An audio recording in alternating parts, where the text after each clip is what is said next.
স্বাধীনতার এত বছর পর আবার নতুন করে স্বাধীন হয়ে ভাঙাচোরা দেশটাকে যেন নতুন করে গড়তে পারে, সেই প্রত্যাশা নিয়েই কিন্তু সবগুলো মানুষ বসে আছে।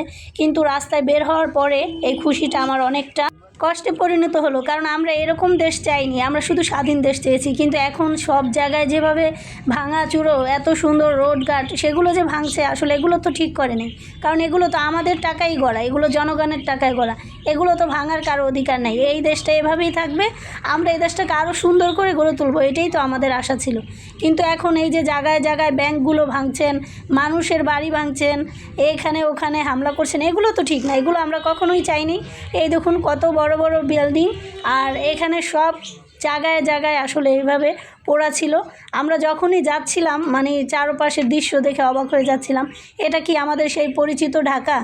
মনে হচ্ছিল না, মনে হচ্ছিল এটা জানি কোন ভাঙাচুরো একটা দেশে এসে আমরা পড়লাম, কারণ এরকম তো আমাদের দেশটা ছিল না, আমরা তো এরকম কিছু চাইনি। আর এই ছাত্র আন্দোলন আমরা সবাই সমর্থন করেছি, ঠিক আছে, কিন্তু আমরা এগুলো কেউই সমর্থন করি না যে আমাদের দেশটা এরকম হবে। আমরা চাই যেমন ছিল তার চেয়ে আরও ভালো হোক, আরও ভালো কিছু আশা করি, ভালো একটা বাংলাদেশ গড়ে তোলার প্রত্যাশাই আমরা করি। এখন আমাদের লক্ষ্য যেন একটাই হয়, আমরা সুন্দর একটা দেশ গড়ব, আর আমাদের দেশে থাকবে শান্তি এবং শৃঙ্খলা। কোনো দেশের সরকার একাই শুধু দেশটাকে শান্তি এবং শৃঙ্খলা দিয়ে গড়ে তুলতে পারে না, যদি সেই দেশের নাগরিক না সচেতন হয়।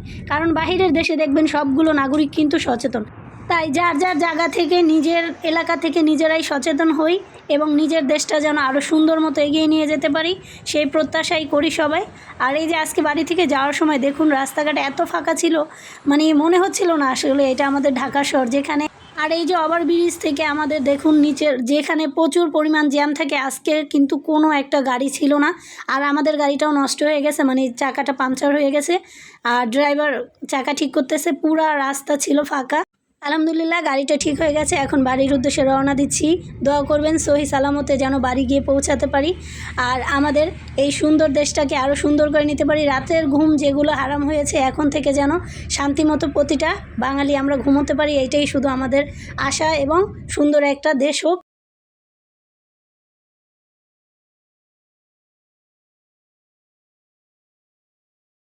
আল্লাহ হাফেজ।